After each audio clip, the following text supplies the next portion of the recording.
Joining us now, Washington Times opinion editor, Fox News contributor, a dirt road rabble-rouser from Southside Virginia, Charlie Hurt. Charlie, what do you make of what you saw today looking at these the indictment? How do you read it? Well, first of all, I think that speech tonight is going to be really interesting. I, for one, can't wait to see it. And it's. I think that clip from that Ashley just played from Newt Gingrich is interesting because Newt Gingrich is one of the only people who has sort of been around the swamp as long as he has, who didn't get infected with Trump derangement syndrome and recognized him for who he was. And he's exactly right about it. Donald Trump knows how to use the media like nobody else. And what we saw today, and everybody's wringing their hands, and I get it, but you know, when we saw the helicopter ride, it was like the O.J. Simpson police chase, except it was 4 SUVs going out to LaGuardia from the Manhattan courtroom. And everybody is, you know, in politics is all upset about this, and they think it's so bad for him politically. I don't think it is. I think that most people are looking at this. First of all, Donald Trump has kind of fallen off the radar a little bit over the last 2 years, just because, you know, 4 years is a long time to sort of keep people's attention.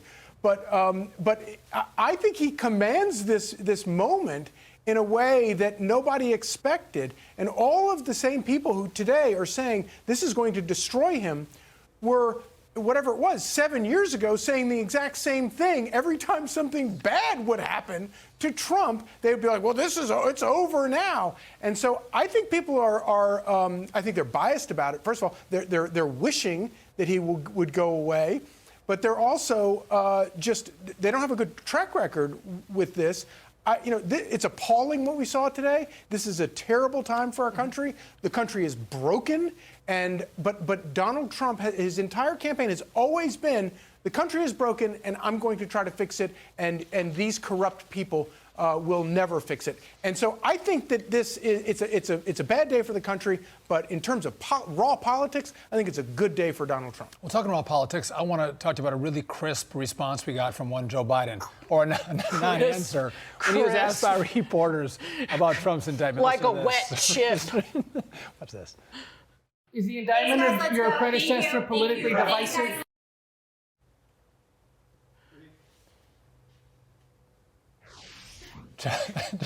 Charlie, that was the response from Joe Biden on the indictment. The wet Dorito.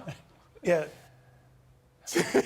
So, yeah, the Dorito that's been left in the dip too long and you pick it up and it just falls apart. Yeah, that's him. No, I mean, that's the opposite. You've got the O.J. Simpson, Donald Trump police chase going out to LaGuardia that everybody is watching today, and then you've got that. The juxtaposition could not be clearer, I don't think. And Charlie, if you lean into that, if you lean in and go, you know what, this is wrong. I don't like Donald Trump. I don't like his policies. I don't like his supporters.